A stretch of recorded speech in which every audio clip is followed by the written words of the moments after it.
is up, everybody? Welcome in to the First Read Fantasy Football Podcast on YouTube. Welcome in. My name is Tyler. I am one half of the First Read Fantasy Football Podcast, and I am here today to give you a mock draft. That is right. We're going to be doing a mock draft, and we're going to be doing Superflex Edition. Steven just posted a video the other day of a redraft edition, so if you're interested in that, go ahead and check that out. Today we're going to be doing strictly Superflex. If you are not familiar, Superflex is an extra flex spot where you can flex in either a wide receiver, tight end, running back, or yes, even a quarterback. It is different from 2 QB leagues where you just put in 2 QBs, where this one you can flex any of them, including the quarterback. So a lot of people do strictly just quarterback just from the mere number of points they put up week to week. So that is kind of the mindset we're going into. So today we're going to go ahead and draft from the 10th overall position in a 12-team mock draft. I like to approach Superflex a little bit differently. A lot of people like to grab those elite quarterbacks very, very early on in a Superflex draft, and I totally get it. I've done it before. It has worked out. Nothing wrong with that strategy whatsoever. I am going to show you another strategy I like to do in a Superflex. I've been trying it out lately in a lot of mock drafts and just a lot of Superflex leagues that I've been in. I'm going to go ahead and draft running backs super early. Now, even though quarterbacks are important because you can play 2 of them each week, running backs are just important because running backs, as of right now, still in the fantasy world, are gold. They are your money makers, so to speak, in any given week. So I'm going to go ahead and do probably 2 or 3 just right off the bat in a row. And this works really, really well if you are in the later rounds or later spots in your draft, especially like your 9 through 12 or your 7 through 10, whatever size your league is. So, all right, we're going to go ahead and draft here from the 10th position. So let's go ahead and get this draft started. As you can see, quarterbacks are flying off the board super, super early already. Mahomes at 1-1. Superflex league, I get it. That's usually how it always goes. So you have Mahomes, McCaffrey, Cook, Kamara, Murray, Henry, Allen, Prescott, and Barkley have all gone off. So like I said, we're going to go ahead and go really running back heavy super early in this draft. At least the first 2 rounds, if not the first 3. So let's go ahead and let's take a look at the running backs that are still on the board. Fantastic running backs. So we have Jonathan Taylor, Nick Chubb, Ezekiel Elliott, Aaron Jones, Austin Eckler, Najee Harris. So many good ones to choose from. I am going to go ahead and choose someone I'm actually really high on over the course of the offseason. I've been getting more excited for him. He's looked great in camp so far. If you've been watching Hard Knocks, you know what I'm talking about. I'm going to go ahead and draft Ezekiel Elliott right here at the 110 spot. Couldn't be happier. Right after that, we have Travis Kelce, Nick Chubb, Jonathan Taylor, Lamar Jackson. Okay. We have Aaron Jones, Austin Eckler, Najee Harris, Antonio Gibson. Fantastic names still on the board. Jones and Eckler both stand out to me. They're great, great backs. I'm really torn, honestly, with who to take here. But I think I'm going to go ahead and go Aaron Jones. I've been super high on Aaron Jones this offseason. And yes, I'm a Bears fan, but can't deny how good Aaron Jones is on the Packers right now. He's so good, so we're going to go ahead and take him at the 2-3 spot. And after that, we have Devontae Adams, Justin Herbert, Tyreek Hill, Waller, Wilson, Eckler did go off the board all the way at the 2-9, which is really surprising. Then Kittle, Diggs, Hopkins, Najee Harris went at the turn. Metcalf, Gibson, Jefferson, Ridley, Brown, Jacobson, Edwards-Helaire. Okay, so those top-tier elite receivers are off the board. We are back up at the 310. I'm going to go another running back here because Joe Mixon is still on the board, and I think he is going to be the bell cow. I think he's going to get so many touches, and since this is half PPR, he's going to have a lot of opportunities to touch the ball. I like his reception stats from years past. I think he can haul it in as long as he stays healthy. So here at the 310 spot, we're going to go ahead and take Joe Mixon. We have a quarterback spot, 2 RB spots, 2 wide receivers, tight end, 2 flex, and then that super flex. So I already filled my 2 running back spots with 2 elite running backs.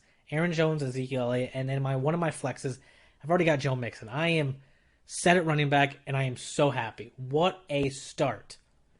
Now, you might be thinking maybe you want to go quarterback here since this is a super flex league. And I have no problem with that. If you want to go quarterback already, no problem. But I am going to go late round QBs. Yes, this is a super flex, and I am going to go late round QBs because I'm going to show you that you can still do this and it can still be effective. You can still get value later in your drafts. So since we have our 3 running backs, I'm going to go ahead and get a receiver here since the elite tight ends are already off the board. Robinson is such a safe option, but I'm going to go with upside here. Since I'm already feeling so good about my running backs, I'm going to go upside, and I'm going to go Terry McLaurin here because even though Robinson's such a safe option, I think McLaurin is both safe and has higher upside with Fitzmagic there and how good that defense is. And just Washington's going to be a force to be reckoned with this year, in my opinion. So I'm going to grab McLaurin with the upside, and I couldn't be happier. There was a quarterback run there. Okay, I know you might be thinking, like, Tyler, oh my goodness, what are you going to do? All the quarterbacks are going off the board.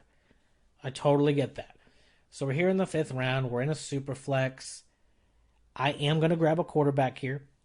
There are some really good receivers still here, but we do have a turn coming up. Like, we're only 4 picks away after this, before our next turn. So I'm going to go ahead and grab another my quarterback, my first quarterback here.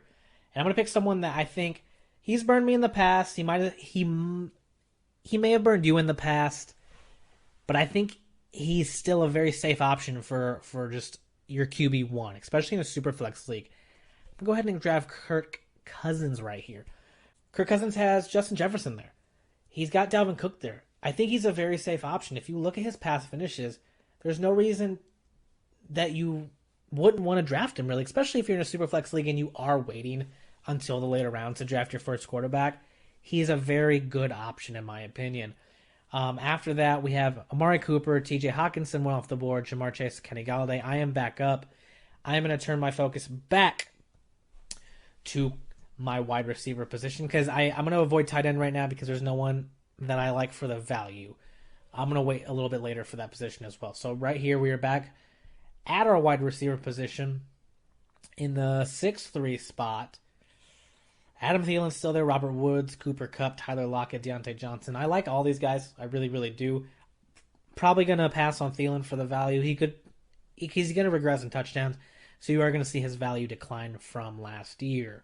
I'm going to go ahead and I'm going to grab Robert Woods right here. I think he's going to pull in enough catches that you're going to see a noticeable impact on your fantasy team week to week, so I think he's a very solid option here. Let's go ahead. Let's look at the quarterbacks we have. We still have Tua. There's a lot of upside. If you've listened to the podcast, you know I'm a little scared of Tua. I think he could be very valuable. He could have a lot of upside, but it could also go the other way very quickly. What I am going to do is I'm going to wait one more round for a QB because I have a guy in mind, but I think he will make it back to us in the next 4 picks. If not, you know what? It's what it is. That's a chance we are going to have to take.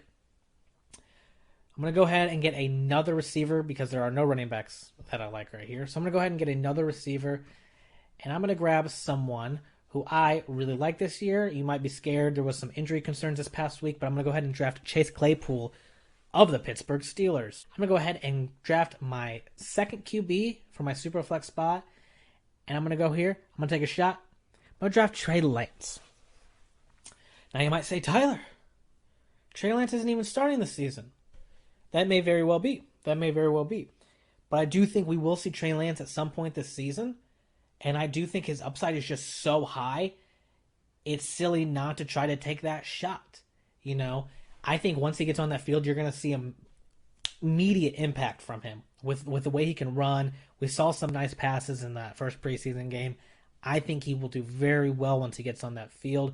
I will be taking another quarterback in place of Trey Lance until he gets there. But I'm going to go ahead and snag Lance now so that I have him. I can stash him on the bench, and then when it's his time, when his number is called, I will have him and I will be ready. I think I'm going to go ahead and fill my tight end spot here at the 9th round. And that's because I have Robert Tonyan, and he's pretty high up there in my rankings since we found out Aaron Rodgers was coming back. So I'm going to go ahead and snag Tonyan here. I think he could have a very similar year to last year, show out. He's got one of the greatest quarterbacks of all time playing for him. I think now we have that repertoire and that connection that they built up last year, and I think it's only going to get better from here. Antonio Brown did go. I was really hoping to pick him up. He is a great late round pick. His value is crazy right now. I think he's going to be very utilized in that Tampa Bay offense. We talked about it in one of our previous episodes. We think he is an amazing late round pick. So kind of upset he went there, but no worries whatsoever. So now I'm looking at some depth. I want to fill up some depth on my roster. So I'm going to go ahead and grab A.J. Dillon. The reason I'm grabbing A.J. Dillon is because I have, as you can see, Aaron Jones. Now, a lot of people were excited for A.J. Dillon. They thought he was going to be the guy. Aaron Jones re-signed with the Packers, so, he's not going to have that starting role. But it's okay. We saw what he can do. He can be a third down back. And I love that handcuff there. And I like to say I don't like to plan for injuries, but I like to be prepared for injuries. And I think having A.J. Dillon there, especially down here in the 10th round, is a good handcuff.